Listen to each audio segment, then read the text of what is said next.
আইনগতভাবে বলা আছে যে তাদের কার্যক্রম নিষিদ্ধ, সেইভাবেই এটাকে আজকে খুব কষ্টের সঙ্গে আমাদের স্মরণ করতে হয় যে আমাদের সেই নেত্রী, যিনি আমাদের বাংলাদেশের সামগ্রিক গণতান্ত্রিক আন্দোলনে সবচেয়ে বড় ভূমিকা রেখেছেন, নেতৃত্ব দিয়েছেন এবং গণতন্ত্রকে আমরা ফিরে পেয়েছি বারবার।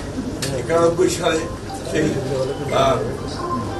89-এর গণ আন্দোলনের সময় তিনি নেতৃত্ব দিয়েছেন। 91-তে সরকার গঠন করেছেন। পরবর্তীকালে 96-তে তার পরে একটি আন্দোলনে তিনি নেতৃত্ব দিয়ে গণতন্ত্রকে প্রতিষ্ঠা করার জন্য এবং তাকে সেই জন্যই আমরা বারবার স্মরণ করি এবং মনে করি, আমি যে বিশ্বাস করি যে দেশের তাদেরকে শুধু বাংলাদেশ নয়, আমাদের এই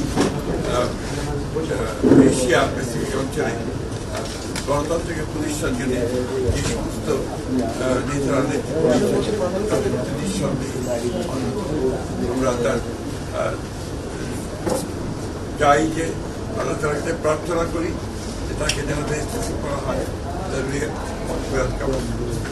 আমরা এখন নতুন এক বাংলাদেশের যেন কাজ করছি, স্বপ্ন দেখছি।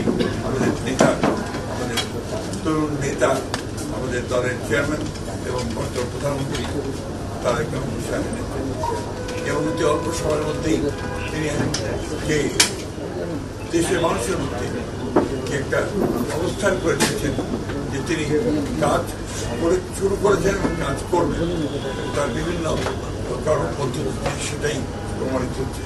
আমরা বিশ্বাস করি, আশা করি যে বাংলাদেশ জাতীয়তাবাদী দল তার নেতৃত্বে আরো শক্তিশালী উঠবে এবং এই সরকার, যে সরকার গঠন করা হয়েছে তার নেতৃত্বে, সেই সরকার সফল হবে বাংলাদেশকে তার লক্ষ্যে নিয়ে যেতে এবং সত্যিকার অর্থেই একটা সমৃদ্ধ বাংলাদেশ গড়ে তুলবে, যা আমাদের প্রতিষ্ঠাতা সেই প্রেসিডেন্ট জিয়া রহমানের লক্ষ্য।